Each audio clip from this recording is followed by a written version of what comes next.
आओ आओ।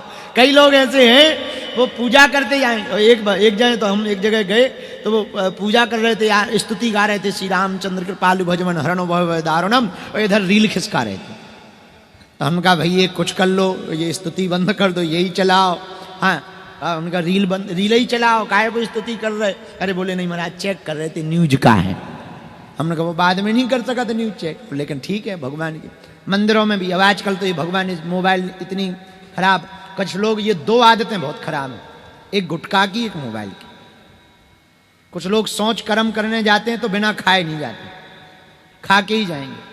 सुबह सुबह जब जाते हैं ना, एक हमारे पंडित जी हैं तो हम उनसे पूछते हैं कि तुम क्यों लेते हो? बोले गुरुजी जब तक खा के ना जाए तब तक पेट साफ नहीं होता। अगर गजब के वही अद्भुत है। तो कुछ लोग ऐसे ही मोबाइल है, मोबाइल जब तक ना ले जाए बोले मन ही नहीं लगता है। एक आदमी तो बड़ा गजब का जोक कह रहा था, बोले भगवान भले ही हमें नरक में भेज दो, बस डाटा चार्जर और मोबाइल दे दो। बोले हम नरक में रहने को तैयार है। हम कहा ठटरी के बड़े जरूरी थोड़ी है, डाटा चार्जर मोबाइल मिल जाए, वहां सिग्नल रहेगा, वहां क्या करेगा? बोले नरक में रील खिसकाएंगे। तो बोले पर नरक की भी टेंशन नहीं है। बताओ ऐसे ऐसे लोग हैं। तो पूजा करने में मन बड़ा विचलित होता है, तो घर पे तो भजन करने में उतना मन लगता नहीं। गुरु सन्निधि में, देवालय में, गुरु स्थान पर, भगवत स्थान पर मन ज्यादा भगवान की पूजा में लगता है। तो देखो बिना भजन का भजन होता कि नहीं होता? धाम पे परिक्रमा लगाते हो तो क्या कहते? सीताराम सीताराम। तो हम लोग भी क्या कह देते? सीताराम। कोई चिल्लाता, छोटा सा बच्चा आके चिल्लाता साधु जी सीताराम। लो अपने आप देखो जप हो गया। और अकेले का बोला हुआ केवल उतना ही पुण्य मिलेगा, जितने साथ में बोलेंगे उनका भी तो कुछ असर तुम्हें मिलेगा। तुम्हारे कहने से एक जने हमसे कह रहे थे महाराज जी आप कथा करते हो, कितनी कुंडी यज्ञ कराते हो? हम कहा हम कुंडी यज्ञ नहीं कराते, मुंडी यज्ञ कराते। बोले मतलब? हम कहा कुंडी नहीं, जितनी मुंडी उतनी कुंडी।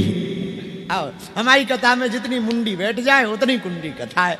तो बोले वाह यज्ञ करानी चाहिए कथा में। हम कहा भैया कई लोगों को टाइम नहीं है तो हम यही मुंडी को ही कुंडी समझ के यज्ञ समझ लेते हैं। उसका दूसरा फायदा ये है, लाखों लोग जब एक साथ बैठ के जप करते हैं, हम कह देते सीताराम बोलो तो सीताराम बोलते, एक साथ लो हमारी 40-50 माला खिसक गई है। देखो कितना बड़ा फायदा नहीं है, खुद भी भजन कर रहे, दूसरों से भी करवा रहे, इससे बड़ा क्या फायदा हो सकता? बोलो सीताराम, जोर से बोलो और जोर से कहो सीताराम। तुलसीदास जी ने सत्य बात पर एक बात कही, सत्य बचन अरु दीनता पर त्रिय मातु समान, इतने में हरि नाम ले तो तुलसीदास जवान। तुलसीदास जी वचन दे रहे, तुलसीदास जी कह रहे भैया हमारी गारंटी ले लो। बोले क्या? सत्य वचन अरु दीनता, जिसके अंदर सत्य वचन की जीवन में शैली आ गई, दैन्य भाव आ गया। दैन्य मतलब सरलता, दीनता मतलब सरलता। सरलता क्या? कुछ ना होने का अभिमान ना होना, जो है सब भैया गुरु जी की कृपा है, सब बालाजी की, ये दैन्यता है। सत्य वचन अरु दीनता, दैन्य भाव, सत्य बोलने का भाव। और तीसरा क्या? बोले परित्रिय मातु समान, वासना की दृष्टि से दूसरों को ना देखना, पराई स्त्री को मात्र समान देखना। ये भाव यदि किसी साधक के मन में स्थापित हो गया, दृढ़ हो गया, तो तुलसीदास जी कह रहे भैया हम गारंटी लेकर के कहते हैं इतने में उसको भगवान मिल ही जाएंगे, ना मिले तो तुलसीदास जी कह रहे गारंटी हमारी। ये तुलसीदास जी के वचन है। उसी सत्य की चर्चा पर सत्यनारायण भगवान है। बोलो सत्यनारायण भगवान की जय हो। गुरु गोविंद की जय हो। हनुमान जी महाराज की जय हो। सत्यनारायण भगवान की जय हो। अब हल्दी चावल ले लो, 1-2 अध्याय आज सुना देते हैं। चावल दे दो पंडित जी सबको, 1-2 अध्याय आज सुना देते हैं, फिर 3 दिनों में 5 अध्याय हम आपको सुनाएंगे।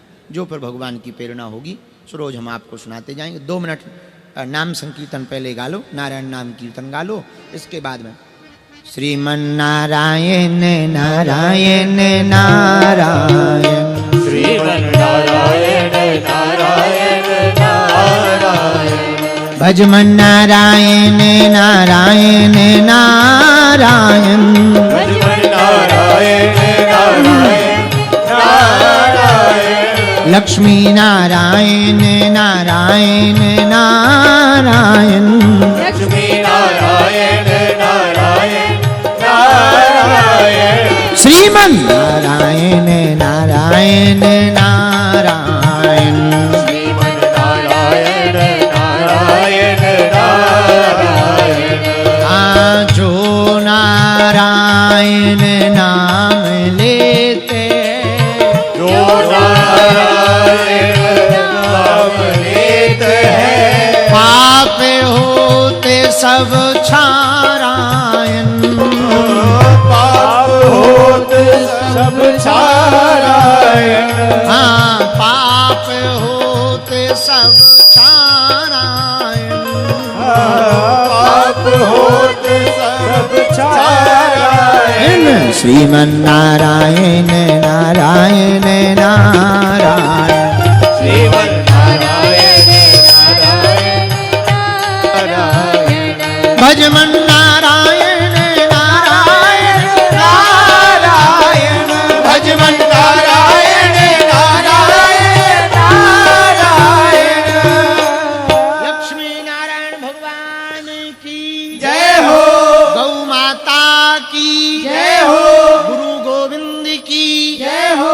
सत्यनारायण भगवान की जय हो नाम का बहुत प्रभाव है। जैसे सत्य बोलने का प्रभाव है वैसे ही नाम लेने का बहुत प्रभाव है। वृंदावन में एक बहुत अच्छे भगत जी रहते थे। वृंदावन में गोपेश्वर महादेव के पीछे में एक बहुत पुराने महात्मा रहते थे। एक पंडित जी ने हमको कथा सुनाई थी, बहुत अच्छी, बड़े भजनानंदी थे वो। उनके पास एक बालक आया, बोले हमको भगवत दर्शन करना है, कोई उपाय बताओ। तो बोले ये मंत्र है, महामंत्र, इसका जप करो 11 लाख, कुछ अनुभूति होगी। उसने 4-5 महीने में 11 लाख जप कर लिया, कोई अनुभूति नहीं हुई। तो वो फिर गया, बोले महाराज कोई अनुभूति नहीं हुई। बोले कोई बात नहीं, और जप करो, कुछ ना कुछ अनुभव होगा। 4-6 साल हो गए, जब तो वो करता रहा। उसे लगता था कि भगवान आएंगे, खड़े हो जाएंगे, मांग वरदान क्या चाहता। वो जब तो करता रहा। जब कोई अनुभव नहीं हुआ तो एक दिन मथुरा जा रहा था पैदल पैदल। रास्ते में एक तांत्रिक था, तांत्रिक जानकार। तांत्रिक के पास प्रेत सिद्धि थी। वो प्रेत को इतना पढ़ाए रखा था उसने कि प्रेत कोई भी रूप बना के बैठ जाता था। तो उसने पैसा कमाने के चक्कर में प्रेत को कहा कि तुम बंसी लेके बैठ जाया कर, यहाँ कृष्ण भक्त ज्यादा रहते, तो बंसी लेके बैठ जाया कर ताकि हम उनको उल्लू बना सकें। तो ये तांत्रिक के पास गया, महाराज क्या नाम है बचवा? बोले महाराज हमारा नाम अमुक अमुक है। अच्छा क्या करते हो? बोले भगवान के दर्शन करने के लिए जब तब करते हैं पर दर्शन नहीं हो रहे हैं। बोले सुनो, गुरुजी के चक्कर में ना पड़ो, हमारे चक्कर में आ जाओ। हम तुमको एक मंत्र देंगे, 11 दिन में ही दर्शन हो जाए। देवता सामने खड़ा हो जाएगा 11 दिन में, ऐसा मंत्र है हमारे पास। इसने कहा ये बहुत बढ़िया है, इधर तो 11 साल लगने वाले हैं, कुछ नहीं हुआ डूगा हो रहा। 3-4 साल तो हो ही गए, आधे तो निकल ही गए, आप तो 11 दिन में गारंटी ले रहे। बोले भक्त तो नहीं जाओगे? अरे बोले यहाँ हमारा आश्रम, 11 दिन में हम सिद्ध कर देंगे। देख इनको दर्शन भय, इनको भय, इनको भय। तो 3-4 लोगों से पूछा, उन्होंने अरे महाराज बहुत पावरफुल चीज है, बहुत तेज है। अच्छा, वो वहीं रुक गया। उसने अपने गुरुजी की माला वाला बंद कर दी।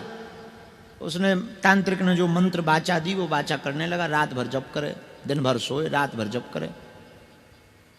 11-12 दिन हो गए, कुछ नहीं हुआ। तब ये गुरुजी से बोला आप तो कह रहे थे 11 दिन में खड़ा कर देंगे, कुछ हो ही नहीं रहा है। बोले रुको हम बात करते हैं अपने प्रेत से, सिद्ध देव से। इन्होंने बात की, क्यों ये 11 दिन से जप कर रहा है, तुमने दर्शन क्यों नहीं दिए, सामने क्यों नहीं खड़ा भैया? तो प्रेत बोला, महाराज सबसे साधना करवाओ पर इससे ना करवाओ। बोले क्यों? बोले जैसे ये जप करता है और हमें बुलाता है, और हम जैसे ही नजदीक जाते हैं तो एक चक्र सुदर्शन वाला आदमी उसके पीछे खड़ा हो जाता है,